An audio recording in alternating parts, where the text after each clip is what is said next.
Alex, today is your dream come true. I can't do the podcast with you. Oh, Bob, I'm not in favor of this. I always love having you on the podcast. It's always better with you. But why can't you join me? Where are you? Oh, I'm racing, which I wish I could say the same thing as you, but I'd rather be racing than doing a podcast. So I'm racing today. So Christine Feenstra is going to be your guest alone today. I hope you can handle it without me. I will do my best. I'm excited.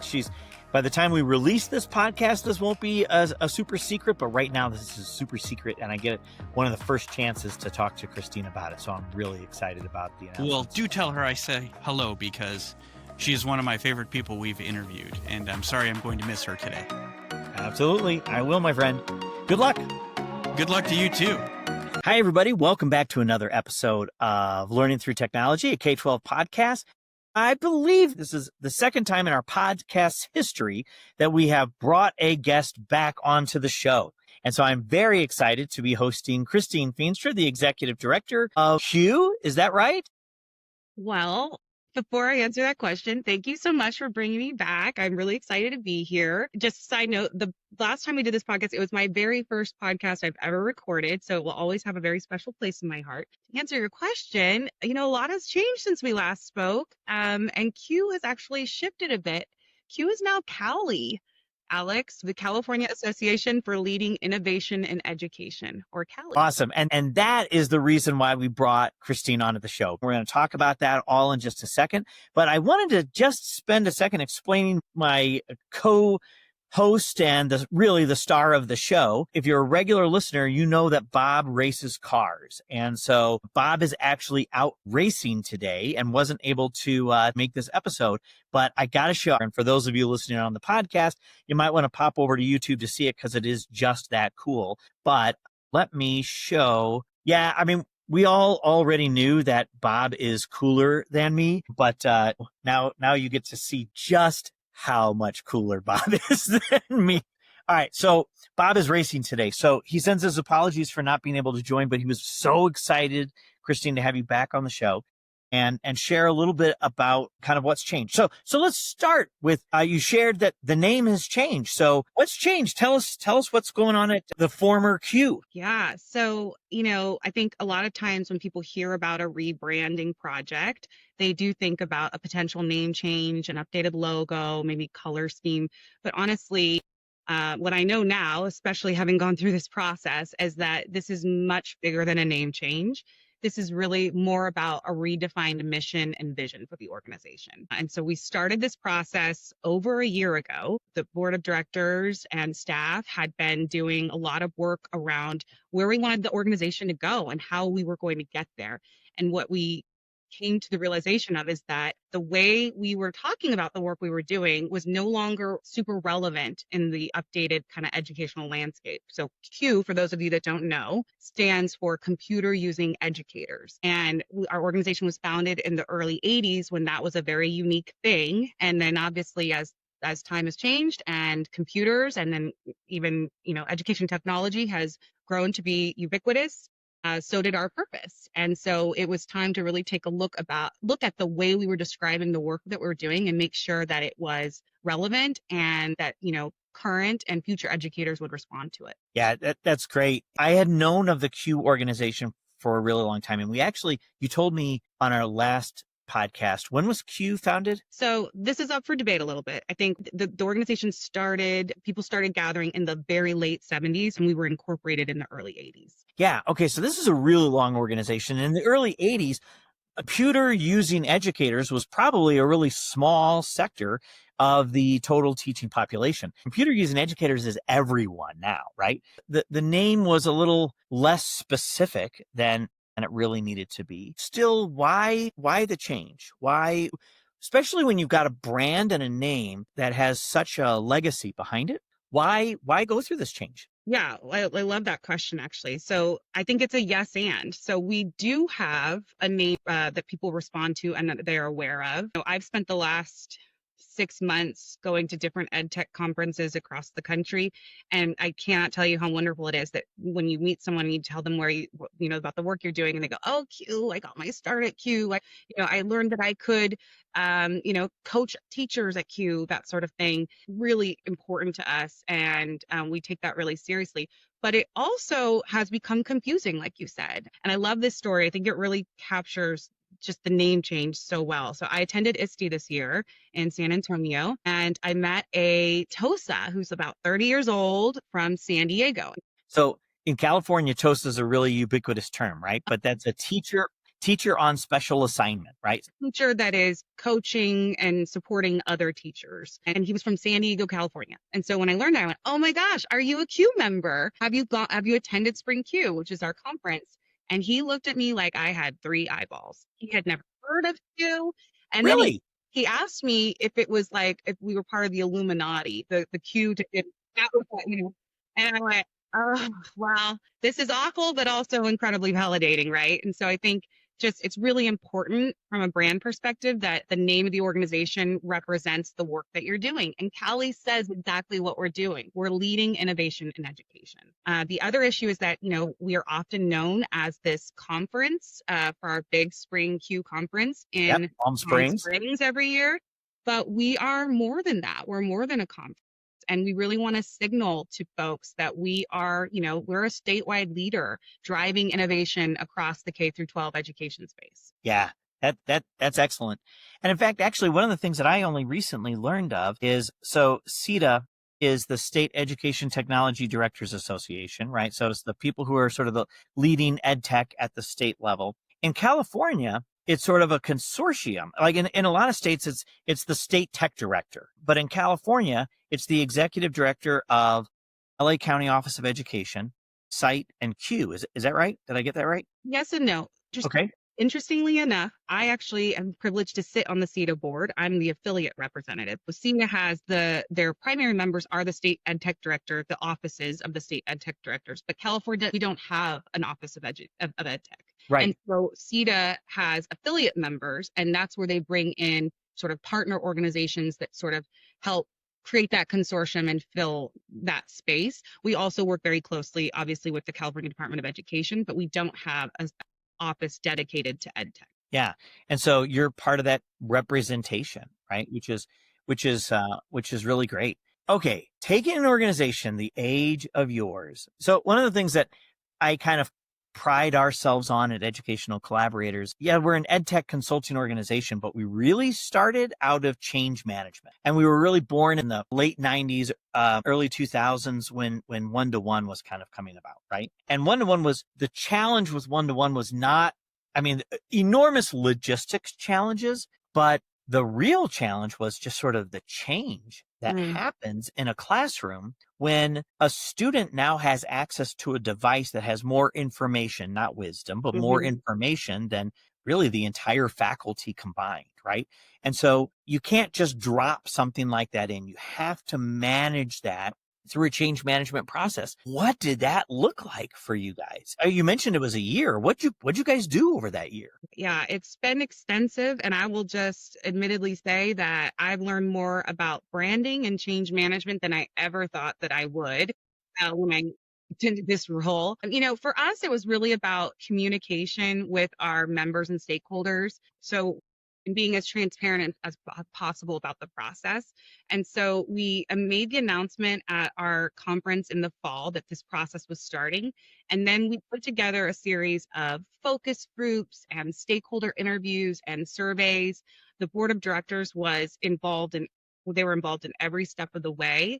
What I loved about the process is that it was really done in pieces, right? So the first piece was all about collecting that data and meeting with as many people and looking at, other partners and players in the space and what they're doing well, and looking at what we are currently doing well and what we could be doing better and where those opportunities are. So that first piece is all about collecting that data, meeting with as many people as possible, and sort of bringing that together, and then making a series of recommendations, and then using those recommendations to update the language that we use around the work that we do. So the name change is at the very end of the process. That's like the cherry on the top, right? But the real work is around engaging your audiences and communicating with people and really finding out where we can better support educators and then how we translate that into updated language. So what you'll see when you go to joincalie.org is that the way we talk about the work that we're doing has also really shifted. We have updated mission, vision, purpose, and that helps offer us clarity as we're developing new products and services. And then finally, the end piece is making that really huge decision to change the name of such a, storied organization. And we did not take that lightly. Again, the board of directors is very involved in that process. And I will tell you, this is not the first name I brought them. I brought them a different name and they voted against it. And it broke my heart. And I don't mind admitting it because I thought, no, like I didn't do my job. I thought you had to get it right the first time. And that's actually not the case. Our board was super involved in this process and it gave them opportunity to give feedback. And we came back to them with calie and it was unanimous. Oh, really? That's awesome. Yeah. I want to dig into something that you were just talking about. So like you did those focus groups, you gathered the information, and then you made the recommendation. Who's making the recommendations and to whom? Is it the brand consultant? Is it you guys to the board? What did that look like? Yeah. So the process really was so thorough and sometimes so thorough that it was frustrating, right? Yeah, and slow, frankly. It felt at the time very slow. All of a sudden it felt very fast, but again, we started this in October. So we did partner with an agency to help guide us through this process. We gave them, massive lists of current members, former members, current affiliate volunteer leaders, former leaders that had left the organization because they didn't really feel it no longer benefited them, partners, vendors that participate at our conferences, partners outside of, some of our public partners. Then they decide through all that information how to get a representative sample of who they should be speaking to help inform these decisions. And then they came back to us as staff with their findings and recommendations, and then we help shape that further. We say, oh no, you're missing a piece here, right? And so it really is a collaborative process between the branding agency and the staff, and then you move that forward to the board of directors with the recommendations. And then they have feedback, right? They say, oh no, we forgot, you didn't think about this process. And so it's very iterative, and it took that first piece. We didn't move to name change until April of this year. And we started the whole process in October of 2024. Okay. Yeah, that's a process. That's great. So that much kind of deliberate, thoughtful engagement with your members and as you said, former members, it must have taught you a ton about the organization. What did you learn? Obviously you changed your name and your branding, but what else did you glean and change as a result of this really thorough process? Yeah, man. The first thing I learned, I think, that has just really helped inform the way we develop products and services going forward for our members is that, when Q began, it was a very small, tight-knit community. And it was really, even until 5 or 6 years ago, it was really our members and our audience was really made up of educators and leaders that sort of had an interest in technology. So maybe they were known as the techie teacher at school, and they would come to the Spring Q conference and they would learn all these tools and resources and tips, and then they would be expected to go back to their school or district and kind of distribute that information to the masses. And what I learned through this process, in meeting with all of our members and non-members, people that weren't members that should be members, is that is no longer acceptable. Right, in our current education space, that educators shouldn't have the option to just opt out of embracing technology, especially, when we talk about things like AI and the inequities that are growing amongst students who have teachers that use AI and teachers that don't, teachers that are teaching them about how to use AI, teachers that are not. And so all that to say is that it really opened our eyes that the opportunity to support educators is much larger than what we had previously been thinking about just those teachers that wanted to learn about technology. And so, again, the language we use and the services that we offer need to resonate with all teachers, not just those that are interested in technology. So the offerings that we're developing will be reflective of that. Got it. So is the average calie member a classroom teacher, or are they a TOSA, or are they a tech integrator? And if they're different, how does the organization support them in different ways? Yeah, that's a great question too. You're asking it's like you do this a lot, Alex.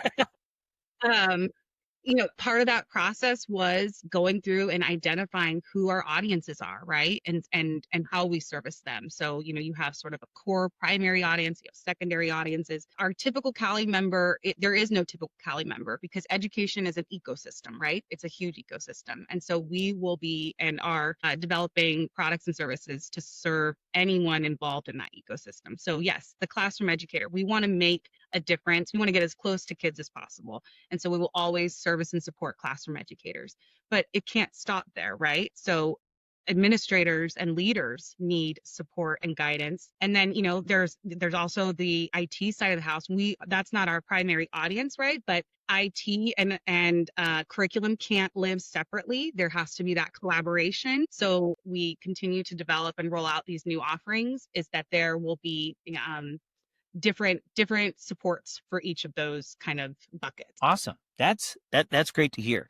So what sorts of changes other than the name are they going to see as part of their benefits going forward? The first one is that we have offered a completely free access. Cali membership is $50 for the year, by the way. So that's, not even a take a gas in California. And so with that, you now have access to our professional learning hub, which I know you and I will be excited to talk about.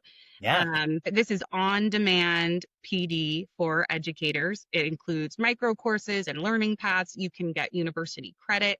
It's accessible anytime, anywhere. And so that is completely free for all Cali members. So that's a big one. The second is, again, what we're really known for is our flagship event, Spring Q by Cali. And is that what you got? Are you going to call it Spring Q by Cali? Is that what it's going to be called? That is what it's called right now, Spring Q by Cali. Okay, so you're keeping the Q name for the conference. Yeah, I always tell people, it's not like you switch a light off and Q goes away and Cali. It's about a transition. It's a transformation, and it rolls out over time. And we will, and everything we do, we will continue to celebrate everything that Q built, just evolving it a bit. Interesting. So it's going to be Spring Q by Cali. So Cali members receive a 35% discount on non-member pricing, and that's pretty significant, and that's nice. new. Yeah. 2 years ago, the discount was, I think it was $39 between member and non-member pricing. Gosh, yeah. And membership was $40. And so we doubled that last year, and then we doubled it again. So it's a significant discount. It's also Cali members will continue to receive free registration for our conference when they submit as a primary speaker. So those are some of the bigger benefits that we have. And then we're continuing to develop, like I keep saying, new products and services that will always receive a discounted price. We are really excited that we just launched the Cali Certified Educator Program. And this is a competency-based certification designed for educators who really want to deepen their impact, whether it's in the classroom or shaping systems. And that is available right now at joincali.org/certified.